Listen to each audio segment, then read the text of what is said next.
밀도 차이를 이용한 혼합물의 분리에 대해서 한번 봅시다. 페이지는 82페이지입니다. 아니, 우리가 앞에서 물질 특성을 배우긴 했잖아. 그런데 물질 특성을 배울 때 물질의 특성이 뭐예요? 물질 특성이라는 단원에서 왜 물질의 특성을 배울까? 그리고 우리가 여기서 결국 뭐 배우는 걸까? 아니, 물질을 구분하기 위해서 물질의 특성을 배워요. 그 종류로서는 뭐가 있었죠? 밀도도 있고, 그렇지, 용해도도 있고, 끓는 점을 먹는 그렇지, 끓는 점, 녹는 점, 꺼는 점, 뭐 이런 것들 배우잖아요. 이걸 배우고 난 뒤에 이제는 본격적으로 물질의 특성을 이용해가지고 섞여있는 물질을 분리해보자는 거예요. 첫 번째로 하는 거는 물질의 특성은 물질을 구분하는 기준입니다.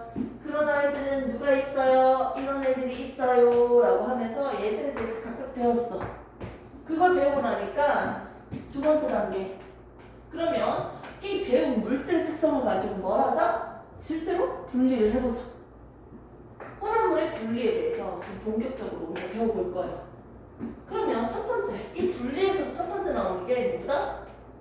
밀도입니다.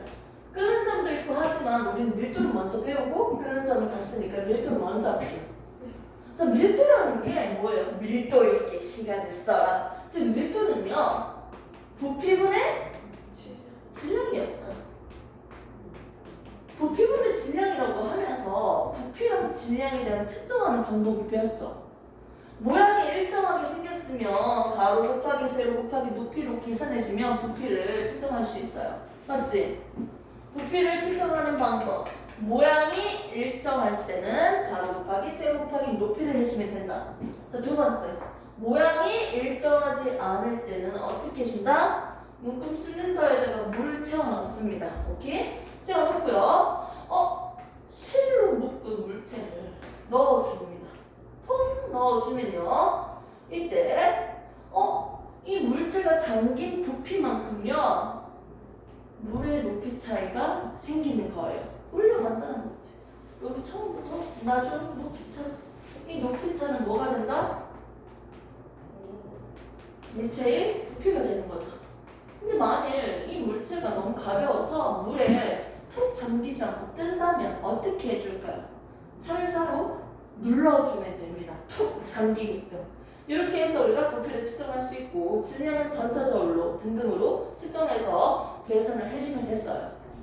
그러면 이런 밀도 차이를 이용해서 분리하는 방법을 봤을 때 책에서 보면 지금 나오는 게 82페이지입니다. 82페이지. 첫 번째 나오는 게 고체. 고체를 분리를 해봅시다 라는 내용이 나오는데, 자, 하나의 통에다가 A라는 물체도 있고요, A라는 고체도 있고요, B라는 고체도 있습니다. A랑 B가 이렇게 섞여져 있어요. 고체. 얘를 분리하고 싶은데 어떻게 분리할까요? 이거 한 개씩 떼면 되죠. 근데 이거 진짜 한 개씩 떼기 힘들 수 있잖아. 겁나 작아서. 쌀이랑 벽시, 죽정이 너무 섞여있다. 언제 이거 하나하나씩 다 분리해야 돼? 맞잖아요. 좀 약간 이렇게 우리가 분리하기가 좀 애매모호한 친구들도 있네요. 아무튼 고체 섞여있는데 분리하는 방법은요, 자, A라는 밀도가 6이라고 해볼까요? 밀도는 6, B는요 밀도가 8이라고 해볼게요. 오케이? 얘를 어떻게 분리할까요? 누가 더 가벼워요? 6이요. 그렇지. 그럼 6은 위에 뜨게 만들고요. 8은 가라앉게 만들면 되려나? 네. 맞지? 그럼 어떻게 될까? 이렇게 하려면 6이랑 8 이렇게 했으니까 그럼 이 액체는 어떤 상태가 돼야 돼? 6보다는 크고요. 8보다는 가벼워야지. 8이 가라앉지. 대충 한 7이 되겠지. 맞죠? 아니, 하나의 비커를 봤을 때 이거 기억나죠? 이렇게 했잖아요. 이렇게 했을 때 밀도 차이 어떻게 됐어요? 1번, 2, 무거운 순서대로 1, 2, 3, 4, 5, 6, 7, 8, 9잖아. 여기서 보세요. 고체인 두 물질을 분리하기 위해서는요, 두 밀도 사이에 값인 액체를 넣어주면 됩니다. 그래서 밀도가 작은 A의 밀도, B의 밀도값, 중간값의 액체를 넣어주면 됩니다. 그러면 고체를 분리할 수가 있는 거죠. 됐습니까? 자, 이렇게 해서 보겠습니다. 밀도차를 이용한 분리로서 책 그림을 보시면 되죠. 밀도가 작은 거 A, 밀도가 큰 거 B라고 한다면 대표적으로 한번 볼게요. 좋은 벽시 고르기. 소금물에 나눠주니까 소금물보다 가벼운 쭉정이는 뜨고요. 무거운 녀석은 가라앉고 있어요. 쌀 씻을 때 쌀이 가라앉는 게 있잖아. 자, 달걀도 똑같아요. 신선한 달걀도 소금물에 넣으면 밀도 차이로 우리가 볼 수 있어요. 신선할수록 가라앉고요. 오래될수록 뜹니다. 자, 그 다음에 스타일로폼과 모래. 스타일로폼 물이 엄청 잘 뜨잖아요. 그 바닷가에서 위에 폼이라고 하나? 그 플라스틱도 아니고 이런 거 뜨잖아. 맞지? 스타일로폼. 스타일로폼 모래의 딱 중간 밀도인 물을 이용하면요, 분리할 수 있습니다. 이렇게 해서 우리는 지금 첫 번째 단계 고체 밀도 분리를 봤습니다. 고체를 봤으니까 이제 두 번째는 뭐가 나옵니까? 밑에 보면 액체를 나옵니다. 액체는 사실상 잘 섞여도 될까요? 안 될까요? 밀도 차이를 이용해서 분리하려고 했는데 여러 가지 액체를 막 때려 넣었는데 이렇게 분류가 됐어. 이 말은 얘들이 서로 잘 섞인다 안 섞인다? 안 섞이니까 무거운 순서대로 깔아앉는 거예요. 잘 섞이는 액체는 다른 방법으로 분리하는 게 맞죠. 잘 섞이니까, 잘 녹으니까. 잘 안 섞이는 두 액체, 간장과 참기름처럼, 물과 식용유처럼 잘 안 섞이면요, 한 통에 담았을 때 층이 나타날 거예요. 맞지? 근데 이때 액체, 잘 섞이지 않은 두 액체를 밀도 차이를 이용해서 분리하는 방법은요, 이렇게 생겼죠. 분별 깔때기는 아니고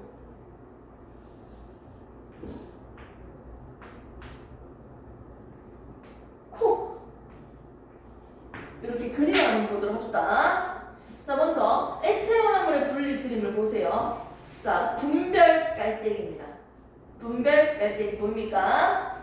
위에 마개가 있고요. 밑에는 꼭지, 콕이라고 합니다. 자, 이렇게 감아주면 됩니다.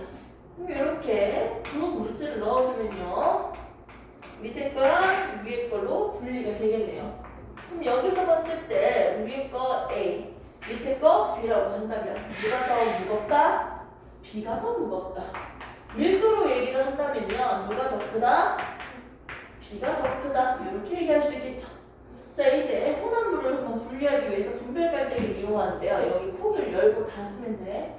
뚜껑 열고 닫는 거야. 비커는 3개가 필요해요. 자, 첫 번째 비커를 들고 왔습니다. 그리고 콕을 열었어. 그럼 누가 차요? A가 차겠지. 맞아요? B가 차죠. B가 차고 난 뒤에 어느 정도 차고 난 뒤에 한 이 정도? 거의 끝발쯤에 오케이? 끝발쯤에 콕을 다시 잠글 거예요. 그러고 난 뒤에 이 중간에 섞여 있는 부분이 있으니까 이건 같이 섞이면 안 되잖아. 이것만 그냥 일부 비커에다가 따라가지고 갖다 버려. 여기까지 갖다 버리고 나면 마지막으로 남는 게 있지. 이거밖에 없잖아. 이것만 다시 받아요. 여기다가 이런 식으로 해서 그냥 밀도 차이를 이용해서 밑에 거 먼저 분리하고 중간 거는 따로 벌어서 갖다 버리고 마지막 A, 마지막 거를 담습니다. 그래서 서로 섞이지 않는 두 액체를 분리하는 방법으로 이거예요. 그럼 여기서 우리가 외워야 될 게 뭘까요? 식용유와 물이 나와 있어요. 그럼 밀도가 큰 친구가 있고요, 작은 친구가 있다고 할게요. 자, 물과 식용유는 누가 더 클까요? 물. 근데 이거 자리를 좀 바꿔줄까? 무거운 거 밑에 있으니까. 밀도가 작은 친구, 큰 친구라면 물과 식용유 중에서 물은 크니까 밑에 깔아놨죠. 밀도가 작은 것, 식용유. 이런 식으로 해주시면 됩니다. 참기름이다. 간장일까? 간장은 무거우니까 참기름. 답은 기름이잖아. 왜 뜨는 거지? 밀도를 기억하면 됩니다. 자, 한번 볼게요. 물과 식용유, 참기름과 간장 했어요. 이제 좀 생소한 거 나오죠? 에테르, 물, 사야마탄소. 요거 세 개만 한번 외워보도록 할게요.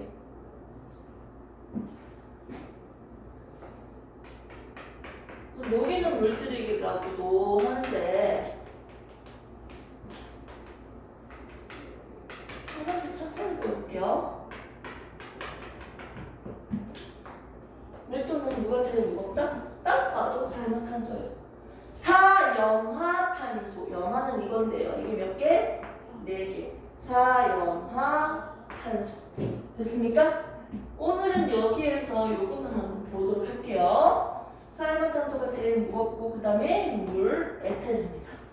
요 순서만 우리가 기억을 좀 예외적으로 해주시면 되겠죠? 먼저는 됐습니다. 이렇게 해서 우리가 밀도 차이를 이용해서 분리하는 방법으로서 분별 갈등을 이용한다. 밀도에 의해서 잘 섞이지 않는 액체를 분리하는 방법이다. 안 섞이는 액체. 오케이? 섞이면 분리하기 힘드니까. 자, 식용유와 물, 참기름과 간장, 에테르와 물. 에테르 물 중에서 누가 더 무겁다? 물이죠. 물과 사야마탄소는 사야마탄소가 더 무겁죠? 이렇게 분리하고 기억하고 대답할 수 있으면 됩니다. 이렇게 해서 우리가 첫 번째 고체, 두 번째 액체를 분리하는 방법을 봤어요. 끝! 다 배웠습니다. 너무 쉽죠? 그래서 밑에 있는 거 말고 오른쪽에 스포이드를 이용한 액체 혼합물 분리. 그 스포이드 쓴다는 거야. 자주분리하게. 너무 양이 적을 때는요, 이렇게 스포이드를 조금씩 덜어내면서 분리하면 되겠네요. 자, 그 다음 밑에 있는 밀도 차이를 이용한 분리에 일상생활에서 어디에서 볼 수 있습니까? 사급제치. 바다에서 유출된 기름 제거. 요건 진짜 위에 기름 많이 뜨니까요. 그리고 혈액 분리가 있습니다. 혈액 분리가 뭐냐면 그냥 단순하게 피를 이렇게 짜가지고 받잖아요. 그거를 이런 식으로 통에 넣어. 원심 분리기면 이렇게 돌아가거든? 이렇게 돌아가면 분명히 내가 피를 짰을 때는 전체적으로 붉은색으로 보이는데 돌리니까 어떻게 된다? 혈액이 두 개의 층으로 나눠지는 거예요. 밑에가 약간 붉은색이고요. 위에는 투명한 색이에요. 노란 색깔. 밑에 있는 건 혈구. 백혈구, 적혈구, 혈소경 이런 거지. 위에 있는 건 혈장이라고 보통 얘기하죠. 이런 식으로 해서 혈액이 어떻게 밀도에 의해서 두 개의 층으로 나눠지는 거예요. 근데 예를 들어서 여기 안에 있는 물질들까지 완전 분해시킨다고 생각해볼까? 완전 과일 주스 갈듯이 완전 분쇄시킨다고 해볼까? 완전 쪼개가지고 이렇게 돌려버리면요, 지금 이것보다 더 많은 층으로 나와질 거예요. 아무튼 이렇게 밀도 차이에 의해서 혈액도 분리되는 걸 볼 수 있습니다. 자, 오른쪽에 있는 개념 속속 한번 보도록 할게요. 문제 안 풀어져 있잖아. 맞지? 요거 지금 바로 풀도록 할게요.